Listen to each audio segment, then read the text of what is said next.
we have is whether we want our country dedicated to law and order, or whether we want to see the rioting and the looting continue. I can tell you President Trump has stood by the men and women of law enforcement. When rioting broke out in June, Joe Biden was silent.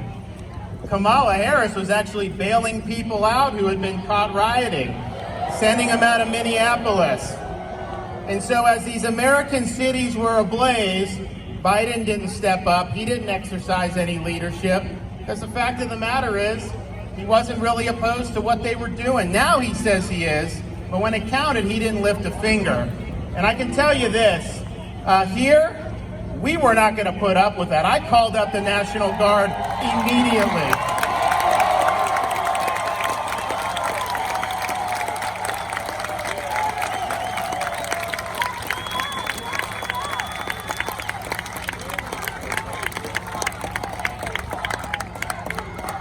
But we're not just going to rest on our laurels here. I don't want to play whack-a-mole. And so I've unveiled the strongest anti-looting, anti-rioting, pro-law enforcement piece of legislation in the country. And we're going to pass this.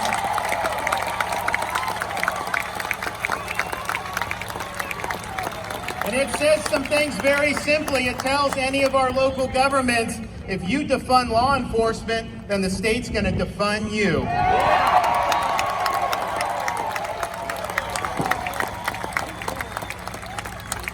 And if local government is led by a spineless mayor like that mayor of Minneapolis, where they tell law enforcement to stand down and they let people get harmed and property be destroyed, well, we're going to waive sovereign immunity, and if you are harmed, you can sue that local government for your damages.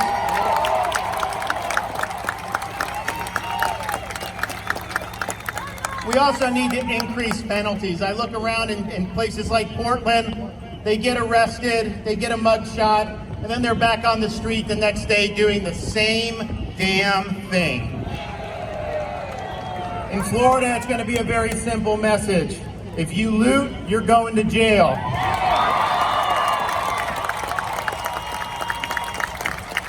If you riot, you're going to jail. And if you assault one of our law enforcement officers, you are going to jail.